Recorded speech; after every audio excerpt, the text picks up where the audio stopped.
नमस्ते, मैं काजल आज आपके साथ शेयर करने वाली हूँ क्लास 10th का एक नया टॉपिक जो कि है आपका मिनरल एंड रिसोर्सेज। ये क्लास 10th का ज्योग्राफी का चैप्टर 4th है आपका आई थिंक। और मिनरल्स एंड रिसोर्सेज जो है ये काफ़ी इंपॉर्टेंट चैप्टर है और ये काफ़ी बड़ा भी है। तो इसमें आपका मैं पहले से आपको बता के चल रही हूँ कि थोड़ा सा टाइम इसमें आपको एक्स्ट्रा देना पड़ेगा क्योंकि काफ़ी बड़ा चैप्टर है, उसमें एक एक पॉइंट आपके लिए इम्पॉर्टेंट है। तो मिनरल एंड रिसोर्सेज से जैसे कि आप समझ सकते हैं मिनरल एंड रिसोर्सेज का मतलब क्या होता है, एक एक करके आज आप इसके बारे में जो है पढ़ेंगे। एक एक चीज़ों को हम डिस्क्राइब करेंगे कि भाई रिन्यूएबल एनर्जी क्या है, नॉन रिन्यूएबल क्या है, कैसे आज वो द पैसेज ऑफ टाइम यानी कि जो समय बदलता जा रहा है उसके साथ साथ कैसे हम नए नए तरीक़ों से जो है अपनी एनर्जी को बना सकते हैं। ये सारे ही टॉपिक आपके इस चैप्टर के अंदर है। काफ़ी इंटरेस्टिंग ये आपका चैप्टर है भी, तो आई होप कि आपको ये आगे जो है क्लासेस में समझ आएगा। Let's start with your topic. देखो सबसे पहले आपको यहाँ दिख रहा होगा भाई मिनरल एंड एनर्जी रिसोर्स का, जिसमें आपको कुछ ये विंड मिल्स भी चलते हुए दिख रहे हैं। ठीक है, यहाँ पर आपको कुछ सोलर पैनल्स नज़र आ रहे हैं। इसके अलावा यहाँ कुछ न्यूक्लियर रिएक्टर्स हैं। ये आपको समझ आएगा अभी आने वाले इसमें स्लाइड्स में कि आखिरकार ये चीज़ें है क्या। सबसे पहले चीज़ अगर हम बोले कि भाई व्हाट इज़ मिनरल, यानी कि ये मिनरल होता क्या चीज़ है। ठीक है, मिनरल का मतलब होता है आपका एक ऐसा पार्ट जो कि आपको नेचर से मिलता है। हम नॉर्मली क्या बोलते हैं कि जब मिनरल्स का मतलब क्या होगा कि भाई सिंपली आपको जो चीज़ें ज़मीन से मिल रही हैं उसको मिनरल्स कहा जाता है। इसमें एक अच्छी सी डेफिनेशन लिखी भी हुई है कि minerals are an indispensable part of our life. Minerals are homogeneous naturally occurring substance with definable internal structure, यानी कि कुछ चीज़ें जो आपको ज़मीन के अंदर से मिलती है और जिनका एक डेफिनेट स्ट्रक्चर होता है। स्ट्रक्चर मतलब उनके शेप, साइज़, ये सब चीज़ें ये आपको अक्सर रॉक्स में यानी कि पत्थरों में, मिट्टी में, कुछ सेडिमेंट्स लाइक आपका फॉसिल फ्यूल्स हो गए। ठीक, इसके साथ साथ इनका जो यूज़ है वो आज के टाइम पर बहुत ज़्यादा इम्पॉर्टेंट होता जा रहा है। हर एक कंट्री जो है वो मिनरल के बेस पर ही आगे बढ़ती जा रही है। तो इसमें आपको मैंने कुछ यहाँ पर स्टोन्स जो है ये दिखा भी रखे हैं। ठीक है, ये स्टोन्स क्या है, ये आपके स्टोन्स नहीं है, दीज आर योर मिनरल्स जो आपको रॉक फॉर्म में मिलने वाले हैं। तो मिनरल के मतलब मिनरल का जो है आपका मतलब समझ आ गया होगा आपको कि भाई मिनरल का मतलब क्या होता है कि ऐसे सब्सटेंस, ऐसी कोई भी चीज़ें जो आपको अक्सर ज़मीन से मिलती हैं उसको आप मिनरल कह देते हो और इनका एक अपना एक स्ट्रक्चर होता है, यानी एक शेप एंड साइज़, कलर, ये सारी चीज़ें आपको इसके अंदर मिलती हैं। अब मिनरल्स की बात कर लेते हैं कि आखिरकार ये मिनरल्स जो है ये मिलता कहाँ से। तो अक्सर आपको जो मिनरल्स हैं आपके ओर्स में मिलता है। ओर्स का मतलब क्या होता है, तो आपको बता दूं कि ओर्स का मतलब होता है जी यहाँ पर इसका रॉ फॉर्म यानी कि जो आपको कच्चा रूप मिल रहा है किसी भी मिनरल का उसको ओर कहा जाता है। अक्सर आपको जो लोहा है उसमें आपने पढ़ा होगा कि हमें आयरन ओर मिलता है। तो आयरन ओर का मतलब क्या है कि भाई आपको सीधे सीधे आयरन के पिलर्स थोड़ी ना ज़मीन में मिल रहे हैं, आपको आयरन जो है वो एक रॉ फॉर्म में मिलेगा, कच्चे रूप में जो है वो आपको आयरन मिलता है। वो भी किस फॉर्म में मिलेगा, तो आपको ऑफ कोर्स वो भी एक पत्थर के ही रूप में मिलता है। उसको आप आगे बहुत सारे प्रोसेसेस के बाद उसमें से आप बहुत सारी चीज़ों को अलग अलग करते हो, ठीक है, तब जा करके वो एक आयरन बनता है। तो मिनरल्स अक्सर आपको ऑर्स में मिलते हैं और ये और जो है इसका मतलब है कि कोई भी टाइप का मिनरल जिसके अंदर ना सिर्फ एक मिनरल आपको मिल रहा है, बहुत सारे मिनरल्स मिलते हैं। जैसे कि आपको हो सकता है किसी एक ही ओर के अंदर 2 या 3 मिनरल्स मिल रहे हों तो उसको और कहा जाता है। ठीक है, अब ये ऑर्स आपको मिलते हैं कहाँ है, आपको कहाँ कहाँ ये मिनरल मिल जाएंगे। आपने तो पढ़ा कि मैम ज़मीन में मिल रहा है। अब ज़मीन में भी किन चीज़ों में आपको मिल जाता है,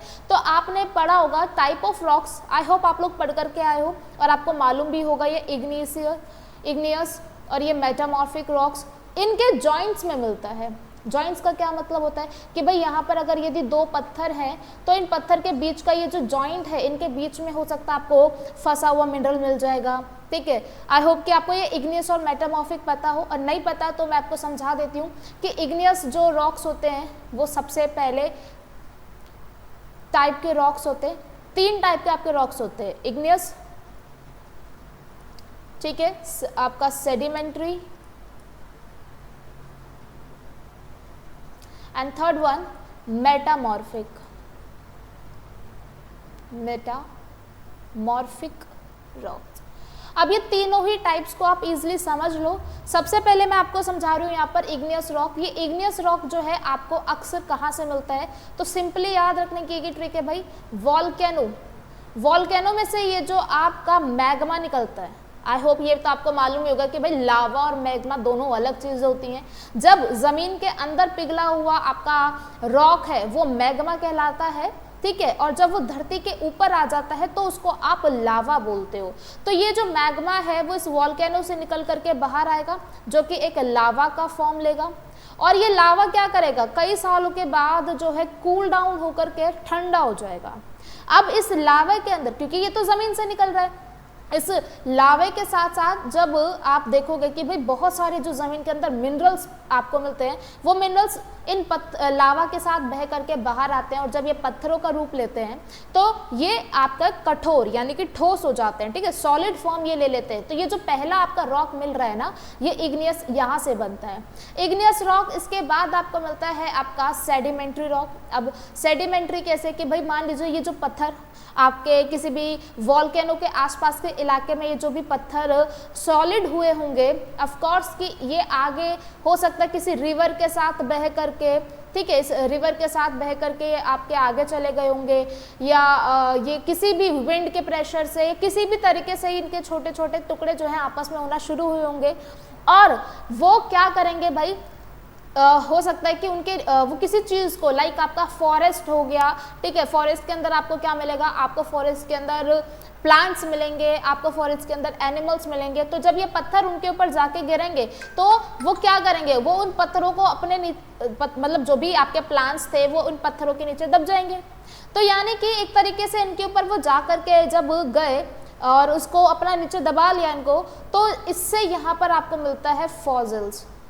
आपने बहुत बार देखा है ना कि फॉसिल्स मिलता है, फॉसिल्स का मतलब कि किसी भी चीज़ के जो अवशेष है, ठीक है, तो वो कैसे मिले, वो पत्थरों में मिल रहे हैं। आपको ऐसे कंकाल मिले पड़े हुए नहीं मिलेंगे, आपको अक्सर वो किसी भी दो चट्टानों के बीच में या किसी पत्थर के नीचे वो फॉसिल्स मिल रहे होते हैं। तो वो रॉक्स जो बने ना वो सेडिमेंट्री कहलाए। तो पहला कौन सा था, इग्नियस, जो कि लावा से बना। अब वही रॉक्स जब सॉलिड होकर के आपके आगे बह करके चले गए, या नदी के साथ, हवा के साथ, ठीक है, तो इसके साथ जब ये जाएंगे भाई, तो आपस में ये दो पत्थर क्या करेंगे, टकराएंगे, और टकराने पर वो क्या होंगे, छोटे छोटे पीसेस में टूट जाएंगे, ठीक है। और हो सकता है कि कुछ पत्थर जो भी बड़े थे वो अपने जो है नीचे आपके फॉरेस्ट को, या अगर कोई ह्यूमन सिविलाइजेशन है उसको दबा दे, तो उससे फिर वही पत्थरों के बीच में आपको क्या मिलता है, फॉसिल मिलते हैं। एक अच्छा क्वेश्चन भी है कि कई बार आपसे पूछ भी लिया जाए, अभी नहीं तो कॉम्पिटिटिव एग्जाम्स में जब आप बैठोगे तो आपको पता लगेगा कि भाई पूछ लेते हैं क्वेश्चन कि फॉसिल्स किन पत्थरों में मिलते हैं, तो ये सेडिमेंट्री रॉक्स होते हैं। इसके बाद इन्हीं दोनों पत्थरों से आपको जो तीसरा पत्थर मिलता है वो है आपका मेटामॉर्फिक, ठीक है। मेटामॉर्फिक कैसे बनता है, तो जब कभी भी केमिकली चेंजेस इन पत्थरों के अंदर आ जाते हैं, ठीक है, केमिकल चेंजेस, और इसके अलावा ये कैसे आएंगे भाई, क्लाइमेट चेंज की वजह से इनके ऊपर से प्रेशर पड़ रहा था, ठीक है। आपको मालूम है कि अर्थ पर 24 घंटे जो है एक आपका फोर्स लगता रहता है, ग्रेविटी, तो ग्रेविटी की वजह से भी इन पत्थरों में क्या होता है, कई बार चेंजेस आते हैं। हमें नहीं पता, हम तो अपने बस एक वर्ल्ड में लिमिटेड है ना, वो जहाँ पर हम सिर्फ पीपल्स को देख रहे हैं, ये एक नेचुरल वर्ल्ड है, और यहाँ पर आपको इस जितनी भी चीज़ें हैं वो होते हुए नजर नहीं आएंगी, पर ये सारी चीज़ें प्रोसेस में रहती हैं। तो मेटामॉर्फिक जो है वो आपके कहीं अलग से नहीं बन के आ रहे, मेटामॉर्फिक रॉक्स आपके इग्नियस या फिर सेडिमेंट्री रॉक्स ही जो है वो आपके मेटामॉर्फिक बनते हैं। आई होप कि आपको यहाँ पर ये तीनों रॉक्स क्लियर हुए होंगे। अब हम बात करते हैं मिनरल्स की, कि आपको अक्सर ये मिनरल्स इन पत्थरों में कहाँ मिलते हैं, तो इनके क्रैक्स में, इनके क्रेविसेस, फॉल्ट्स और जॉइंट्स में, यानी कि भाई इनके बीच में कभी आपको कोई क्रैक है उनमें मिनरल फंसा हुआ मिल जाएगा, या दो पत्थरों के बीच में भी आपको क्या मिल जाएगा, ये मिनरल्स मिल जाते हैं, ठीक है। आपको कई बार सेडिमेंट्री रॉक्स, मैंने भी सेडिमेंट्री आपको बताया कि भाई जिसके नीचे आपको कुछ ना कुछ फॉसिल्स भी मिल रहे हैं, लाइक वो ट्री का फॉसिल है या किसी भाई एनिमल का फॉसिल है, तो वो क्या बनाते हैं, वो एक लेयर बनाते हैं, ठीक है। ये लेयर्स के अंदर आपको सेडिमेंट्री मिलते हैं। अब इस लेयर के ही अंदर, बेड को आप इसको बेड भी बोलते हो, इन लेयर्स के अंदर ही आपको क्या मिल जाता है, मिनरल्स मिल जाते हैं। इसके अलावा जब कभी भी आपका डिकम्पोजिशन होता है आपके खुद के सरफेस के रॉक्स का, यानी कि जो आपको खुद सरफेस मीन्स की भी जो ज़मीन आपको दिख रही है इजीली, उसके ऊपर जो भी पत्थर है उसके अंदर जब कभी डिकम्पोजिशन हो जाता है तो भी आपको क्या मिलता है, मिनरल्स मिल जाते हैं, ठीक है। एंड वास्ट क्वांटिटीज जो है मिनरल्स की वो आपको ओशियन वाटर में भी मिलते हैं। आपको सिर्फ समुद्र का पानी जो है वो खारा नमक की वजह से ही नहीं होता, उसके अंदर भी बहुत सारे मिनरल्स जो है वो मौजूद होते हैं जिसकी वजह से आपको उस पानी का खारापन मिलता है। तो वो भी आपको क्या दे रहे हैं, मिनरल्स दे रहे हैं। मिनरल्स का मतलब सिर्फ आपका सोना चांदी और लोहा ही नहीं होता, बहुत सारी चीज़ों को मिनरल्स में जो है डाला जाता है। आई होप आपको इतना समझ आया होगा कि कहाँ से आपका जो है मिनरल्स आपको मिलने वाले हैं। इसके बाद क्लासिफिकेशन, आपकी बुकों में एक बहुत प्यारी सी टेबल दे रखी है कि भाई आपके मिनरल्स आखिरकार कितने तरीके के होंगे। तो मिनरल्स को हमने 3 कैटेगरीज में डिवाइड करा हुआ है, ठीक है। सबसे पहली जो कैटेगरी है वो है आपकी मेटेलिक, सेकेंड है आपकी नॉन मेटेलिक और थर्ड है आपकी एनर्जी रिसोर्स। नाम से प्रॉपरली क्लियर है, मेटेलिक का मतलब भाई जिसके अंदर मेटल्स इंक्लूड है। मेटल्स आप लोग क्लास 10th में साइंस में भी 9th में भी आप लोग साइंस में पढ़ कर के आते हो भाई व्हाट इज मेटल, ठीक है। या फिर ये मेटल्स अराउंड अस करके भी आई थिंक आपका कुछ शायद से चैप्टर है साइंस में। तो मेटल्स के बारे में आप पढ़कर आते हो, उनकी प्रॉपर्टीज आपको पढ़ाई जाती है, वो इसीलिए पढ़ाई जाती है कि भाई मेटल्स का मतलब होता है क्या है। तो बहुत सारी चीज़ों को आप मेटल्स कहते हो। मेटल्स में आपके ये 2 पार्ट्स में डिवाइडेड है, एक है फेरस और एक है नॉन फेरस, ठीक है। फेरस का मतलब सिंपल जहां पर आपको आयरन मिल जाए, यानी कि आपके पास बहुत सारे ऐसे मिनरल्स होते हैं जिसके अंदर आयरन जो है वो शामिल होता है। तो आयरन की प्रॉपर्टीज रखने वाले जो भी आपके मिनरल्स होंगे उनको फेरस मिनरल्स कहा जाता है, और जिनके अंदर आयरन जैसी प्रॉपर्टीज नहीं होती उनको आप नॉन फेरस कहते हो, ठीक है। आयरन फेरस का एग्जांपल आपको बता ही दिया, आयरन और मैंगनीज। नॉन फेरस का एग्जांपल है आपका कॉपर, लेड एंड जिंक, ये तीनों ही आपके नॉन फेरस का एग्जांपल है।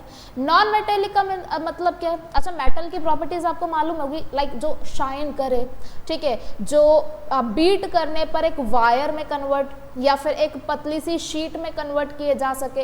तो ये सारी ही प्रॉपर्टीज आपकी मेटल की होती है, जिसको आप आई थिंक डक्टिलिटी, ठीक है, ये सारी चीज़ें बोलते हैं। सोनोरस होते हैं जिसको बजाने पर एक आपको रिंग जैसी साउंड फील हो। तो ये सारी प्रॉपर्टीज मेटल की है, और मेटल के अंदर आपको फेरस और नॉन फेरस मिल गया। नॉन मेटेलिक में क्या होगा, जहां पर आपकी मेटल जैसी प्रॉपर्टीज नहीं होंगी, ठीक है। अब नॉन मेटेलिक में भी आपके 2 क्लासिफिकेशन मिलते हैं, एक है फ्यूल मिनरल्स और एक है अदर नॉन मेटेलिक। फ्यूल का मतलब जिनको आप एक एज अ फ्यूल यूज करो।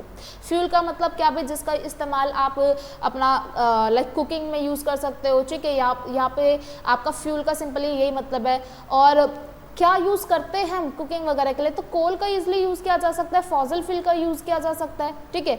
इसके अलावा नॉन मेटेलिक मिनरल्स, तो इसमें आपका मीसा, लाइमस्टोन, ठीक है, ये सारे के सारे आपके नॉन मेटेलिक मिनरल्स होते हैं। और लास्ट है आपका एनर्जी रिसोर्स। एनर्जी रिसोर्स का मतलब कि जिसके अंदर आपको मतलब लाइक जो भी रिसोर्सेज हम यूज़ करते हैं उससे आपको एनर्जी मिल रही है। एनर्जी किन चीज़ों से मिल सकती है, न्यूक्लियर एनर्जी, विंड पावर, आप सोलर पावर आई थिंक आपने पढ़ी होगी। इसके अलावा आपने थर्मल पावर, ठीक है, बहुत सारे एग्जांपल्स हमारे पास एनर्जी रिसोर्सेज के। मैं सिर्फ यही सारा टाइम पास नहीं करने वाली, मैं आपको आगे सारी चीज़ें एक एक करके जो है क्लियर करने वाली हूँ, ठीक है। नेक्स्ट है आपका, सबसे पहला आपका है मेटेलिक मिनरल। देखो मेटेलिक मिनरल का मतलब कौन से मिनरल्स होते हैं, तो सिंपली मेटेलिक मिनरल का मतलब होता है जिसमें, एक सेकेंड,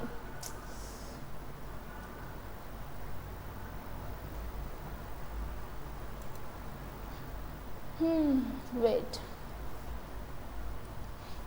देखिए मेटेलिक मिनरल का मतलब क्या होता है कि वो मिनरल्स जो कि आपके यूज किए जा रहे हैं इंडस्ट्रीज लाइक आपका ऑटोमोबाइल्स, ठीक है, कंस्ट्रक्शन, मैन्युफैक्चरिंग। भाई आपने बहुत सारी चीज़ों में मेटल्स का यूज़ करते हुए देखा होगा। आप नॉर्मली कहीं मत जाइए, आप अपने घरों में ही सर्च कर सकते हो। आपके बहुत सारे जो भी गेट होते हैं, जो दरवाजे हैं आपके घरों के, वो भी आयरन का बना होगा, या हो सकता है वो एल्यूमिनियम का बना हो, ठीक है। स्टील के भी लोग प्रेफर करते हैं कुछ। तो ये सारे के सारे आपके किस में यूज़ हो रहे हैं, कंस्ट्रक्शन में भी आपने देखा होगा कि भाई बहुत सारी चीज़ें हैं, बहुत सारी चीज़ें जिसमें आपने मेटल का यूज़ आज देखा है। ठीक है, मेटेलिक मिनरल्स आपके जो है फेरस और नॉन फेरस में डिवाइडेड थे। फेरस के अंदर जिसमें भाई आयरन आपका इंक्लूड होगा उसको आपने फेरस मिनरल बोल दिया, और नॉन फेरस मिनरल जिसके अंदर आपका आयरन इंक्लूड नहीं है। ठीक है, इंडिया के अंदर आपको कैसे मेटालिक मिनरल्स मिलता है, तो इंडिया में भाई आपको आयरन भी मिलता है, कॉपर भी मिलता है, लेड भी मिलता है एंड आपका जिंक भी मिलता है। ये चारों चीज़ें आपकी इंडिया में आपको मिल जाती हैं। ये आपका आयरन ओर कि एक जो आयरन कच्चे फॉर्म में है वो कैसे आपको दिखेगा। ठीक है, ये आपका आयरन ओर है जो कि एक पत्थर की फॉर्म में है। इसमें जब हम बहुत सारा प्रोसेस करते हैं तो उसके बाद आपका ये जो आप ये दरवाज़ों में लगा हुआ आयरन है वो देख पाते हो। तो काफ़ी बड़ा इसके अंदर एक आयरन ही नहीं होता, इसमें बहुत सारी चीज़ें शामिल होती हैं, उन सबको आपका प्रोसेस के ज़रिए जो है वो अलग किया जाता है। तो ये आयरन ओर हो गया आपका। फेरस मिनरल मैं आपको बता चुकी हूँ कि भाई जिसके अंदर आपके मेटेलिक प्रॉपर्टीज़ होंगी वो सारी की सारी आपकी फेरस कहलाएंगी। ठीक है, आयरन की बात कर लेते हैं क्योंकि वो बार बार रिपीट हो रहा है और कई बार आपसे क्वेश्चन पूछ भी लिया जाएगा कि आप इंडिया के मैप पर जो है वो दर्शाइए कि आयरन कहाँ कहाँ पर मिलता है। तो सबसे पहली चीज़, इंडिया के अंदर क्या आयरन मिलता भी है, तो यस, इंडिया में आयरन मिलता है। ठीक, और आयरन जो है उसके यहाँ पर आपको दो अच्छी फॉर्म्स मिल जाती है, एक है आपका मैग्नेटाइट और दूसरा है हेमेटाइट। मैग्नेटाइट जो है उसको बेटर माना जाता है, क्यों? क्योंकि इसमें 70% ऑफ जो है आपका आयरन कंटेंट आपको मिलता है। मैग्नेटाइट और आपका हेमेटाइट। ये मैग्नेटाइट जो है वो एक फाइनेस्ट ओर माना जाता है आयरन का, नाम आपको याद रखने पड़ेंगे भाई। ठीक है, मैग्नेटाइट इसके अंदर आपका 70% आयरन जो है वो मिल जाएगा आपको, और जो हेमेटाइट है वो उससे थोड़ा सा एज कम्पेयर टू मैग्नेटाइट उससे थोड़ा सा लेस है, उसके अंदर आपको 50 से 60% जो है आयरन मिलता है। यानी कि ना सिर्फ आपको आयरन मिल रहा है, आपको आयरन के साथ साथ और भी चीज़ें मिल जाती है। तो मैग्नेटाइट ये फाइनेस्ट आयरन भी माना जाता है। ठीक है, 70% इसमें आयरन आपको मिल जाता है, और इसके अंदर कुछ मैग्नेटिक प्रॉपर्टीज़ भी होती हैं, इसलिए इसका नाम मैग्नेटाइट पड़ा हुआ है। ठीक है, हम करते थे ना बचपन के अंदर कि भाई आयरन के साथ मैग्नेट का खेल करना, तो मैग्नेटिक प्रॉपर्टीज़ आपको इस आयरन ओर के अंदर मिल जाती है, इसलिए इसका नाम मैग्नेटाइट पड़ा हुआ है। और वहीं पर जो दूसरा है जो आप अक्सर इंडस्ट्रीज़ के अंदर यूज़ करते हुए देखते हो, क्योंकि प्योरली आयरन तो देखो कोई यूज़ नहीं कर रहा होगा। ठीक है, बहुत सारी इंडस्ट्रीज़ है जहाँ पर आपको आयरन के साथ बहुत सारी चीज़ों को मिक्स करके यूज़ करना पड़ता है, तो वहाँ पर हेमेटाइट और सबसे बेस्ट होता है। क्यों? क्योंकि इसमें 50 से 60% आपका आयरन मौजूद है, बाकी चीज़ों को आप उसमें इंक्लूड करके यूज़ कर सकते हो। ठीक है, तो ये था आपका आयरन ओर। ये आपका दिखा भी रखा है कि भाई मैग्नेटाइट और हेमेटाइट दिखता कैसे है। ये क्योंकि इसमें आयरन का कंटेंट ज़्यादा है इसलिए थोड़ा ब्लैकिश है, और इसके अंदर आयरन का कंटेंट कम होने की वजह से it's kind of a reddish one. India के अंदर आयरन कहाँ कहाँ पर मिलता है, तो आपकी कुछ आयरन ओर की बेल्ट है, जैसे कि सबसे फेमस है आपकी ओडिशा एंड झारखंड बेल्ट। ठीक है, फिर है आपका दुर्ग बस्तार जो कि चंद्रपुर, ये तीनों आपके नाम है, अभी मैं आपको मैप पर भी दिखाऊंगी क्या कहाँ पर है। ठीक है, फिर है आपका बल्लारी, चित्रदुर्ग, चिकमंगलुरु। ठीक है, एंड इसके अलावा तुमाकुरु बेल्ट, और एक ये आपके last Maharashtra and Goa belt. ये चार आपकी बेल्ट है, इसमें से चारों याद करने की जरूरत नहीं है, एटलीस्ट आप ये दो तो याद कर ही सकते हो, एक ओडिशा झारखंड बेल्ट और एक दुर्ग बस्तार चंद्रपुर बेल्ट। ठीक, इनको मैप पर देख लेते हैं कि कहाँ पर है आपका। तो ये है आपके भाई सबसे पहला ओडिशा झारखंड। तो आपको इंडिया का मैप पता होना चाहिए उसके लिए कि ओडिशा एंड झारखंड जो है उसके एकदम बॉर्डर से आप दोनों तरफ ही बोल दो कि आधा हिस्सा इधर आपका इधर है झारखंड में और बाकी आपका ओडिशा में है। तो ये झारखंड एंड ओडिशा के अंदर आपका पूरी की पूरी बेल्ट है। दुर्ग बस्तार चंद्रपुर ये आपका इधर है छत्तीसगढ़ एंड महाराष्ट्र वाले रीजन में। ठीक है, महाराष्ट्र एंड गोवा बेल्ट आपकी ये रही, महाराष्ट्र एंड गोवा, और लास्ट है आपका ये चित्रदुर्ग वाला, तो जो कि आपका है कर्नाटक आ गया अंदर। ये तीनों की तीनों आपको याद रखने हैं। मैं आपको वापस बता दूं, ओडिशा बेल्ट ये तो आपको नाम से याद हो जाएगा, ओडिशा झारखंड, ये Odisha, let me create the thickness here, एक ये ओडिशा और झारखंड, कुछ इसका पार्ट आपका वेस्ट बंगाल में भी लगता है। ठीक है, दुर्ग बस्तार वाला आपका महाराष्ट्र एंड छत्तीसगढ़, आपका महाराष्ट्र गोवा में तो भाई दोनों के दोनों ही नाम आपको गिवन है, महाराष्ट्र एंड गोवा। और ये लास्ट आपका चित्रदुर्ग वाला कर्नाटका। ठीक, तो ये आपके चारों के चारों मतलब ये बेल्ट्स हैं आपकी, जहाँ पर हमें क्या मिलता है, एक बेटर फॉर्म ऑफ आयरन जो है वो मिल जाता है। सबसे ज़्यादा आपको मेनली उड़ीसा साइड में मिलता है। ठीक है, वहाँ पर आपने इस तरफ एक आपका नाम है टिस्को भी इस्टेब्लिश हो रखी है, ये भी आपको पता होगा इस तरफ। तो उसका रीज़न ही ये था इस्टेब्लिश होने का, क्योंकि भाई यहाँ पर सबसे बेटर आपको क्वालिटी का जो है आयरन मिलता है। ठीक, इसके अलावा नेक्स्ट है आपका मैंगनीज, ये आपकी बुकों में दे भी रखा होगा। मैंगनीज की अगर मैं बात करूँ तो आपको मैं दिखा दूँ, आई थिंक मैंगनीज अगर इसमें है नहीं है, ये आप खुद सर्च करना कि भाई मैंगनीज दिखता कैसे है। तो ये प्राइमरली आप यूज़ करते हो उसको स्टील इंडस्ट्रीज़ में। मैंगनीज का जो यूज़ किया जाता है वो आपका स्टील इंडस्ट्रीज़ में, और ये आपके कुछ एलॉयज बनाए जाते हैं उसके अंदर यूज़ किया जाता है। आपका 1 टन ऑफ स्टील को जो है रिक्वायर होता है अगर आपको 10 किलोग्राम ऑफ मैंगनीज बनाना है। सोच लो कितना, अगर आप मतलब लाइक थोड़ा सा मैग्नीज बनाने के लिए भी आपको टन ऑफ स्टील की जो है ज़रूरत पड़ रही है। And it is also use to make bleaching powder, pesticide and paints. आप यूज़ कहाँ करते हो मैग्नीज, आपको कहाँ मिल सकता है, तो आपको ब्लीचिंग पाउडर में मिल जाएगा, आपको पेस्टिसाइड्स जो कि आप अपना एग्रीकल्चरल सेक्टर में यूज़ करते हो। ठीक है, और ये पेंट जो नॉर्मली हम अपने वॉल्स पे कराते हैं घरों में, तो उसके अंदर आपको मैग्नीज जो है वो मिल जाता है। इसके अलावा नॉन फेरस की बात करें तो नॉन फेरस के अंदर आपके बहुत सारी चीज़ें हैं। नॉन फेरस का मतलब क्या था भाई, जिसके अंदर आपको किसकी वो ना मिले मेटल्स, सॉरी नॉट आयरन, जिसमें आपका आयरन का कोई काम नहीं है, वो आपका नॉन फेरस मेटल्स है। इसके अंदर आपका क्या क्या शामिल आएगा, तो भाई कॉपर आ सकता है इसमें, आपका बॉक्साइट आ जाएगा, लेड आ जाएगा, जिंक आ जाएगा एंड आपका गोल्ड। ठीक है, सिल्वर भी आपका नॉन फेरस मेटल ही हो जाएगा। तो इसके अंदर क्या कभी गोल्ड, कभी कभी किसी ने करके देखा है कि भाई गोल्ड है या सिल्वर है, उसको मैग्नेट से चिपका करके देखने की कोशिश की, भाई चेक कर लेते हैं कि इसमें कहीं आयरन की तो नहीं क्वांटिटी मिली हुई है ना। तो gold, silver, zinc, lead, bauxite and copper, ये सारे के सारे आपके नॉन फेरस मिनरल्स के ही एग्जाम्पल्स हैं। ठीक, इसको आप बहुत सारी चीज़ों में यूज़ करते हो। गोल्ड को तो नॉर्मली भाई इंडिया के अंदर तो मेनली हम यूज़ करते हैं एज अ ज्वेलरी, और बाकी कॉपर, बॉक्साइट, इनको आप इलेक्ट्रिकल एप्लीकेशंस में यूज़ करते हो। आप बहुत सारी वायर्स वगैरह बनाते हो कॉपर की भी। ठीक है, इंजीनियरिंग सेक्टर में इसका यूज़ किया जाता है। तो ये सारी चीज़ें आपकी नॉन फेरस में इंक्लूड है। आपको मैंने दिखा देती हूँ कि आखिरकार ये कच्चे फॉर्म में, आयरन फॉर्म में कैसे मिलेगा। तो ये कॉपर है, दिस इज कॉपर, बॉक्साइट, ठीक है, लेड, जिंक एंड गोल्ड। तो ये सारे के सारे आपके, ये तो हालांकि भाई नॉट इन रॉ फॉर्म, पर ये तीनों के तीनों आपके रॉ फॉर्म में है। ठीक, ये आपको कुछ ऐसे ही मिलते हैं जब आप ज़मीन के अंदर से इनको निकालते हो, तो ये कुछ इस रूप में मिलते हैं।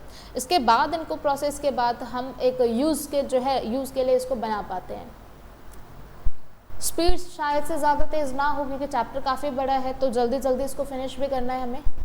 नेक्स्ट कॉपर, सबसे पहले चीज़ ही कॉपर है। कॉपर आपने देख लिया भाई कॉपर दिखती कैसे है। ठीक है, कॉपर का कलर आपका येलोइश होता है। मैलिएबल, डक्टाइल, क्योंकि मैंने आपको बताया भी था भाई मैलिएबल का मतलब जिसको आप कन्वर्ट कर सकते हो इनटू द वायर, ठीक है, इनटू द शीट।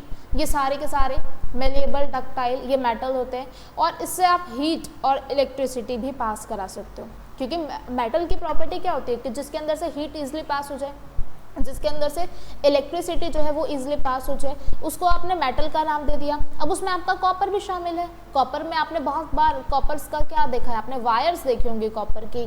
उसका रीज़न क्या है, क्योंकि भाई उसके अंदर से आप इजीली हीट और इलेक्ट्रिसिटी को जो है क्या करा सकते हो, पास करा सकते हो। तो इसका यूज़ आप नॉर्मली लिख सकते हो कि भाई इलेक्ट्रिकल केबल्स हो गया, इलेक्ट्रॉनिक्स हो गया, केमिकल इंडस्ट्रीज़ में भी इसका बहुत ज़्यादा इस्तेमाल किया जाता है। मिलती कहाँ पर है कॉपर, ये इंपॉर्टेंट है। आपको मैं बता दूं किस इंडस वैली सिविलाइजेशन से ही, मतलब आज से लगभग कितने सालों पुराने बात मैं कर रही हूँ, राजस्थान जो है वो हमेशा से कॉपर के लिए जाना गया है। आपका इवन हड़प्पन सिविलाइजेशन में भी लोग राजस्थान से क्या करते थे, कॉपर का जो है आपका मतलब खरीद व्यापार क्या करते थे। तो कॉपर आपको बालाघाट जो कि एमपी में है वहाँ पर मिल जाता है। ठीक है, खेतरी माइंस है राजस्थान में, बहुत फेमस है, जो राजस्थान के बच्चे होंगे उनको मालूम भी होगा इस चीज़ के बारे में। और एमपी के अंदर आपका बालाघाट है, ठीक। और झारखंड में आपका सिंहभूम। ये तीनों ही बहुत ज़्यादा इंपॉर्टेंट है। राजस्थान की तो इंपॉर्टेंस मैंने आपको बताई दी कि अभी से नहीं, काफ़ी टाइम पीरियड से जो है इसके अंदर कॉपर के लिए ही राजस्थान को जाना गया है। और ये आपका झारखंड में सिंहभूम। ये तीनों नाम आपको जो है पता होने चाहिए कि जहाँ पर आपके मेनली कॉपर जो है वो मिलता है। ये आपको दिखा भी रखा है, ये है आपका राजस्थान। आप सभी को याद नहीं कर सकते तो एटलीस्ट जो मैंने बताया उनको याद करके रखो।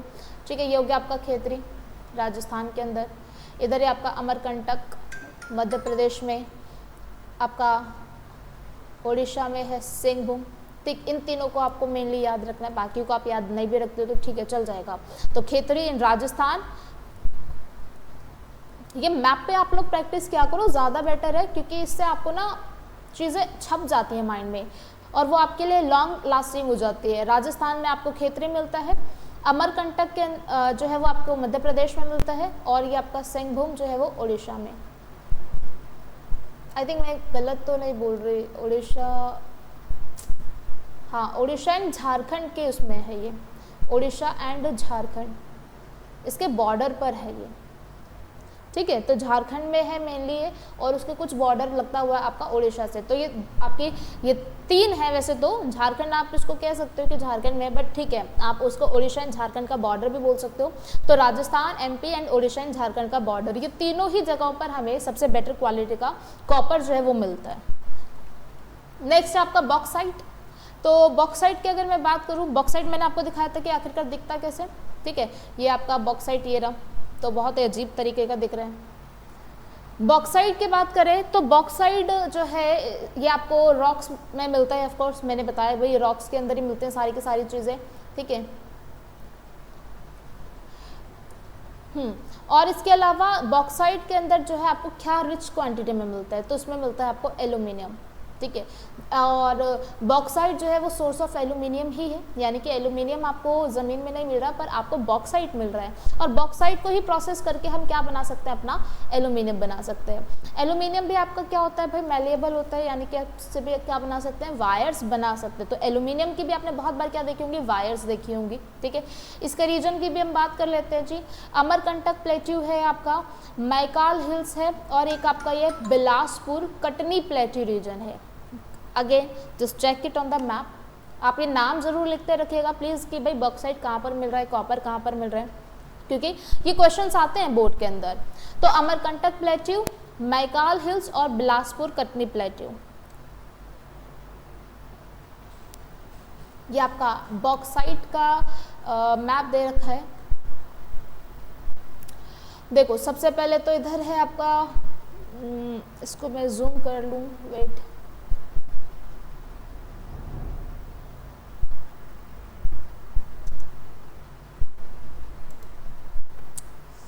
क्या ये जूम हो सकता है, हाँ ठीक, आई होप कि ये आपको दिख रहा हो, कटा ना हो। ठीक है, ये है आपका इंडिया का मैप जिसमें आपको कुछ इस रीजन में भी बॉक्साइट मिलता है। ये इधर आपका बेलगांव, महाराष्ट्र एंड कर्नाटका वाला रीजन, ये तमिलनाडु का रीजन है आपका।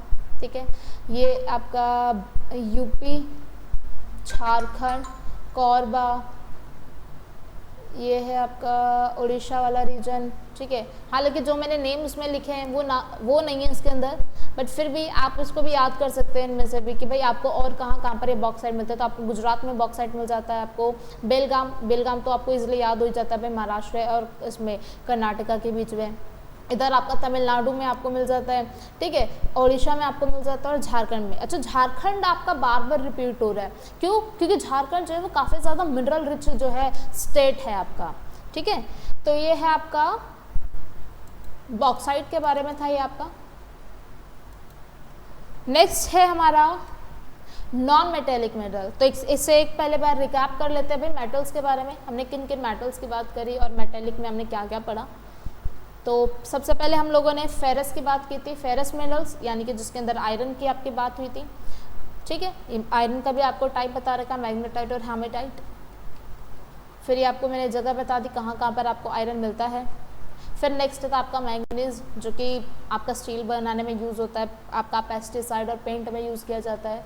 नॉन फेरस की बात की थी भाई, कॉपर, बॉक्साइट, इसमें आपका मेन सारे आपको करने के मतलब मैंने जो यहाँ पे स्लाइड्स डाले वो आपके सबसे इंपॉर्टेंट है। अब मुझे नहीं मालूम कि भाई बुक्स के अंदर से एक्स्ट्रा भी है क्या, तो आप इतना भी अगर करके जा रहे हो अपना एग्ज़ाम में तो भी सफिशिएंट है ये। तो ये कॉपर है, कॉपर की बात की थी भाई, मैलिएबल है, डक्टाइल मेटल है, जिसका आप वायर्स वगैरह में यूज़ करते हो इजीली। और सबसे ज़्यादा इंपॉर्टेंट जगहों की बात की थी भाई, राजस्थान आपका, ठीक है, एमपी और सिंहभूम। फिर इधर हमने बॉक्साइट की बात करी, बॉक्साइट जो है वो आपका एल्यूमिनियम के लिए इस्तेमाल किया जाता है। और ये आपको अमरकंटक, वैसे अमरकंटक है कहाँ, तो अमरकंटक आपका मध्य प्रदेश में ही है, ठीक है। इधर ये मैकाल हिल्स और बिलासपुर कटनी, ये आप खुद सर्च करना। नॉन मेटेलिक मिनरल्स की बात कर लेते हैं अब। नॉन मेटेलिक का मतलब भाई सिंपली जिसके अंदर मेटल की प्रॉपर्टीज़ नहीं है। मेटल की प्रॉपर्टीज़ क्या होती है भाई, शाइनिंग होगा, डक्टाइल होगा, मेलेबल होगा, सोनोरस होगा, ये सारी की सारी प्रॉपर्टीज़ मेटल के थी। अब जिसमें ये मेटल्स की प्रॉपर्टीज़ नहीं है वो सारी क्या है, नॉन मेटेलिक। भाई वुड, कहीं मत जाओ, अपने आसपास ही ढूंढा करो, वुड अर्थात लकड़ी, it is what, it is non metal. आपको उसके अंदर कहीं पर भी क्या कोई मेटेलिक प्रॉपर्टी मिलती है? आप ये बोलोगे मैम ये शाइनिंग तो होती है, अब उसके ऊपर आपने कुछ पेंट वेंट करके उसको शाइनिंग बना लिया तो वो इट्स नॉट अ मेटेलिक। अब वो नेचुरली आपकी जो है शाइनिंग नहीं है, तो इसलिए इसको आप क्या कहोगे भाई, नॉन मेटेलिक। तो नॉन मेटेलिक आपकी बहुत सारी इंडस्ट्रीज़ के अंदर यूज़ किया जाता है, जैसा लाइक आपका सीमेंट हो गया, सीमेंट के अंदर जो भी चीज़ें यूज़ हो रही है वो नॉन मेटेलिक ही है। ग्लास हो गया आपका, ठीक है, सेरामिक्स हो गया। नॉन मेटेलिक मिनरल्स जिसमें आपके लाइमस्टोन, बहुत फेमस है आपका लाइमस्टोन, ठीक है, मीसा, जिप्सम एंड आपका सॉल्ट। आप कहोगे मैम क्या सॉल्ट भी एक मिनरल है? तो yes, it is your mineral. पढ़ते हो ना हम लोग, सॉल्ट कहाँ से मिल रहा है आपको, ओशियन से। और अभी सबसे पहले चीज़ में मैंने आपको बताया कि भाई ओशियन का पानी खारा क्यों है, उसमें सिर्फ नमक ही मिनरल नहीं है, उसमें बहुत सारी चीज़ें आपको मिनरल के फॉर्म में मिलती हैं। तो ऑफकोर्स आपका सॉल्ट भी क्या होगा, एक काइंड ऑफ अ मिनरल हो जाएगा। ये सारी चीज़ें आपको इंडिया में मिल जाती हैं। नॉन मेटेलिक में सबसे पहले आपका मीसा है। अब मीसा की बात करें तो it's available in clear black, green and red and yellow, brown colour. ये कलर्स आपको बता रखे कि मीसा जो है वो ना सिर्फ आपका एक दो कलर में आता है, काफ़ी सारे कलर्स आपको इसमें मिल जाते हैं। और ये यूज़ कहाँ किया जाता है, जो मीसा है वो उसका मेन यूज़ होता है आपका इलेक्ट्रॉनिक्स के अंदर, ठीक है, इलेक्ट्रॉनिक्स के अंदर आप इसको यूज़ करते हो। इसके अलावा इसके अंदर लो पावर लॉस फैक्टर होता है, इंसुलेटिंग क्वालिटीज़ होती है और हाई वोल्टेज रेसिस्टेंट। कई बार हम क्या करते हैं, अब वायर तो आपने कॉपर से बना ली, पर कुछ तो ऐसा चाहिए ना जिसको भाई इलेक्ट्रिसिटी रोकने के लिए भी पावर हो, जिसके पास इलेक्ट्रिसिटी को स्टॉप करने की पावर हो, तो वो है आपका मीसा, ठीक है। तो मीसा डिपॉजिट जो है वो आपको कहाँ पर मिलता है, छोटा नागपुर प्लेट्यू। तो ये छोटा नागपुर प्लेट्यू कहाँ पर है आपका, ऑफकोर्स झारखंड, ठीक है। तो झारखंड में आपको छोटा नागपुर प्लेट्यू मिल जाता है। तो यहाँ पर आपको इस प्लेट्यू के अंदर मीसा मिल रहा है। अगेन मैंने आपको वापस बोला भाई झारखंड, देख लो झारखंड कितना इंपॉर्टेंट है हमारे लिए। रॉक मिनरल्स, रॉक मिनरल्स के अंदर आपका नॉन मेटेलिक मिनरल शामिल है, जैसे कि आपका फर्टिलाइजर्स हो गया एग्रीकल्चर के लिए, ठीक है। रॉक मिनरल्स के अंदर आपको क्या क्या मिल जाता है, आपको फॉस्फेट मिल जाता है, आपको पोटेशियम, आपको सल्फर, ये सारी चीज़ें, ये सॉरी पोटैश है नॉट पोटेशियम। तो आपका फॉस्फेट, पोटैशियम, सल्फर, ये सारे के सारे रॉक मिनरल है जो पत्थर के रूप में आपको मिल रहे हैं, मतलब पत्थर के फॉर्म में पूरा आपको मिल रहा है। लाइमस्टोन, लाइमस्टोन जो है आपका ये भी एक तरीके का रॉक ही है। और लाइमस्टोन के अंदर जो है सबसे ज़्यादा आपको मात्रा मिलती है कैल्शियम की। तो कैल्शियम कार्बोनेट जो है वो पूरा का पूरा, ये कैल्शियम और मैग्नीशियम कार्बोनेट जो है उसी से आपका पूरा का पूरा लाइमस्टोन बना होता है। लाइमस्टोन का यूज़ हम सबसे ज़्यादा कहाँ करते हैं, तो जी इसका इस्तेमाल सबसे ज़्यादा होता है आपका सीमेंट इंडस्ट्री में, है ना, बोलते हैं चूना पत्थर। तो चूना पत्थर किससे बन रहा है जी, इस चूने से ही बन रहा है, ठीक है। चूना लगाना नहीं है हमें किसी को, बस हम पत्थर की बात कर रहे हैं यहाँ पे। तो ये रॉ मटेरियल जो है, ठीक है, लाइमस्टोन जो है वो उसके अंदर आपको सबसे ज़्यादा कैल्शियम की मात्रा मिलती है। उसका वाइट रंग होने का कारण क्या है, लाइमस्टोन आपने कभी देखा होगा नेचुरल भी वो वाइट ही होता है, और उसका रीज़न क्या है भाई, क्योंकि उसके अंदर कैल्शियम मिल रहा है। आपकी हड्डियों का रंग भी तो वाइट ही होता है क्योंकि वो भी कैल्शियम से बनी है, ऐसे याद रखा करो चीज़ों को। तो आपका लाइमस्टोन का कलर जो है वो वाइट है बिकॉज उसके अंदर कैल्शियम कार्बोनेट की मात्रा होती है। यूज़ कहाँ किया जाएगा, तो सीमेंट इंडस्ट्री में हम क्या करते हैं, पीओपी वगैरह का यूज़ करते हैं, तो उसके अंदर लाइमस्टोन का यूज़ किया जाता है। ठीक है, ब्लास्ट फर्नेसेस, आयरन को स्मेल्ट करने के लिए कुछ तो चाहिए होगा, स्मेल्ट मतलब उसको पिघलाना, तो आयरन को पिघलाने के लिए हमें जो सबसे अच्छी चीज़ मिली हुई है वो है लाइमस्टोन। नेचुरली ये सारी चीज़ें आपको मिल जाती है। लाइमस्टोन के आगे है आपका एनर्जी रिसोर्स। ये मैं अब आपके साथ नेक्स्ट क्लास में करने वाली हूँ, क्योंकि काफ़ी बड़ा हो जाएगा, नहीं तो फिर आपके जो है सर के ऊपर से निकल जाएंगी सारी बातें। इतना आई होप आपको समझ आ गया होगा। ठीक है, यहाँ तक आप अपनी बुक से भी पढ़िए और फिर उसके बाद इस लेक्चर को भी देखिए, और कहीं कुछ डाउट है आपका तो आप उसको कमेंट सेक्शन में ज़रूर डालिएगा। We will try to solve it, हम आपका रिप्लाई करने की भी कोशिश करेंगे। ठीक है, थैंक यू।